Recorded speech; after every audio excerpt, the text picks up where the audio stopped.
Hi guys, and welcome to the TruGolf Academy. You've joined me, Jon Watts, today at Drayton Park Golf Club.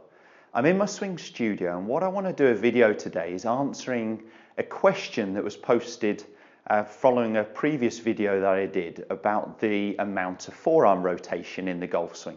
And I'll read that question to you and then get on to it. Before we get cracking, if you don't already, all the social media info you need for the TruGolf Academy is coming along the bottom of the screen now, so check us out on Facebook, Twitter and Instagram. So the question I had, and thank you very much for sending these in, I get some really great kind comments and happy to get around to answering those. So the comment I got was from Leonard. Now I'm going to try and pronounce your surname, Leonard. I think it's Dusbo. So Leonard Dusbo in the States sent me a message in asking if I could do a video talking about forearm rotation. So he said, I truly appreciate your videos. They're among the clearest and most relevant I've seen online. Thank you very much for your nice comments. Please consider doing a video on the rotation on the arms in the takeaway move, the backswing and the downswing, what is too much, what is too little, when to initiate the rotation, or is it gradual throughout the whole swing? So obviously quite a big question. And it's not a quick answer, but I'm going to try my best to really delve into that.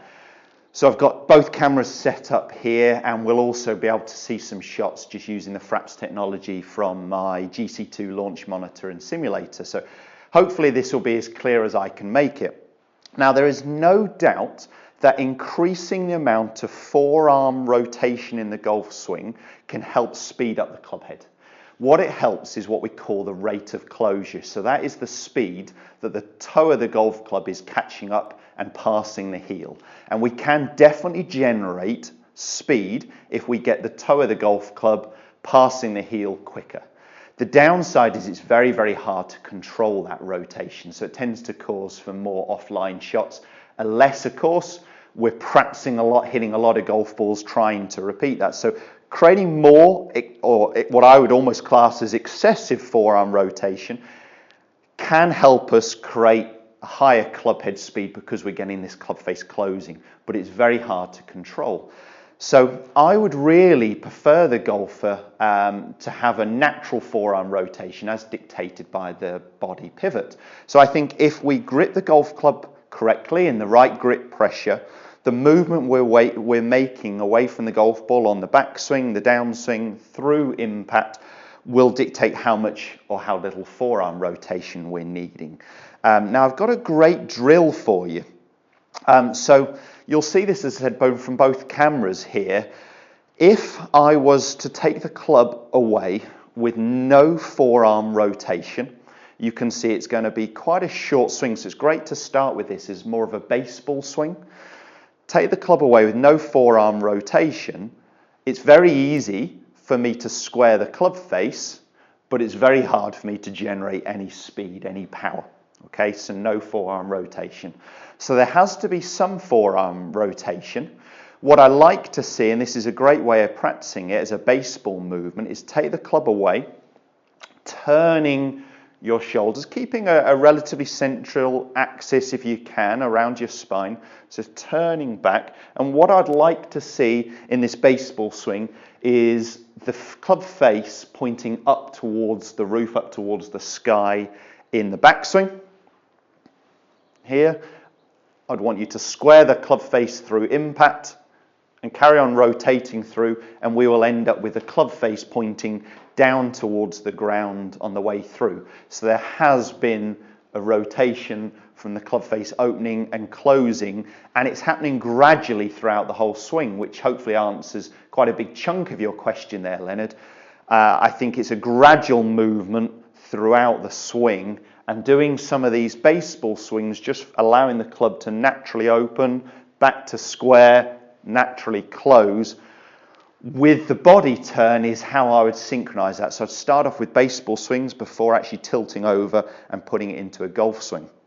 Now, the one other little bit, and this gets slightly more complicated, but please stick with me on this, is what you see with a lot of elite players is at the top of the backswing, they do increase the amount of forearm rotation to shallow the club. So they're going with their forearms this way, okay? So their forearms are rotating more away from the golf ball at the start of the downswing to shallow that club.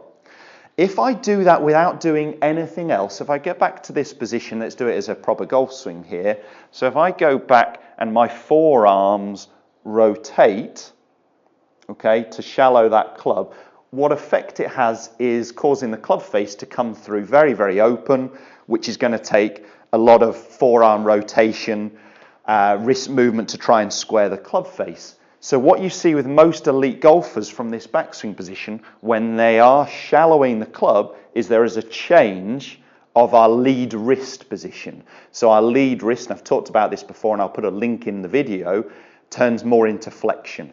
If it doesn't do that, then we shallow the club with a very open club face. But if we do it correctly, our forearms are rotating away from the golf ball, which shallowing the club, but our wrist moves more into flexion, so my glove logo pointing back towards the camera, and that has the effect of keeping this club face in a much better position. So last parallel, I want the leading edge of the golf club, so I'm matching my spine, and that means that there's not excessive forearm rotation needed through impact to try and square the golf club. The worst thing we could do from the top of the backswing here is have forearm rotation, excessive forearm rotation towards the golf ball, okay? You'll see that that makes a real separation from my trail elbow as well, starting to move up and away from my body. So, you know, for accuracy and power, I think we're looking for a natural forearm rotation matching the body here.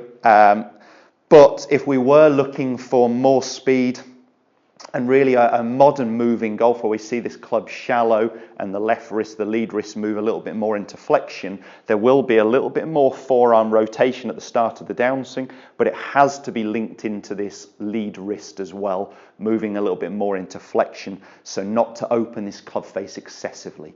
If that club face is excessively open, it's going to take a lot of hand action through impact. Let's go in and just try and hit one or two so you can see this.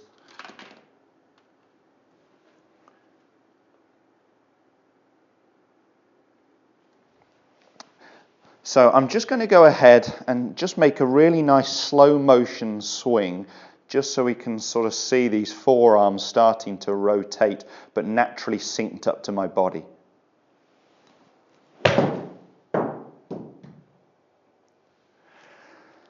So, you know, the strike's a little bit off, but just trying to get used to it. I'd start off with some baseball swings before putting it into a slow motion golf swing, before picking up the pace of it, really. So it's a natural forearm rotation linked in with the body. Let's put one into a full pace now. Oh, that wasn't a very good strike. It was very straight, but right out the bottom of the golf club. Nothing to do with the amount of forearm rotation, which is what this video is about, so that's fine. It was just a bit thin. But hopefully you can see there from both cameras the amount of forearm rotation, definitely dictated by the body movement.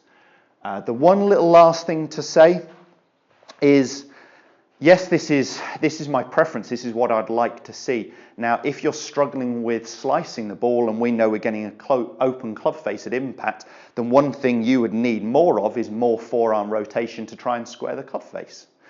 If you're a player where you've got more of a closed club face, which would be my preference in the swing, if we're going to be either way, then there's going to be less forearm rotation through the ball to try and almost hold the shot off. It's not going from closed to open, it's going from closed and it's being held, so there's less forearm rotation through the ball. So I think we've got to find out what is right for you, where your shots are going, where your bad shots are going, and then work backwards from there. I hope that video has helped. I hope that's answered a few questions for you, Leonard. If anyone else has got any questions, any video content you'd like to see, please do post those below. Give us a thumbs up if you enjoyed the content of the video, and make sure you subscribe for all the other content every Monday, Wednesday and Friday. Thanks guys, we'll see you soon.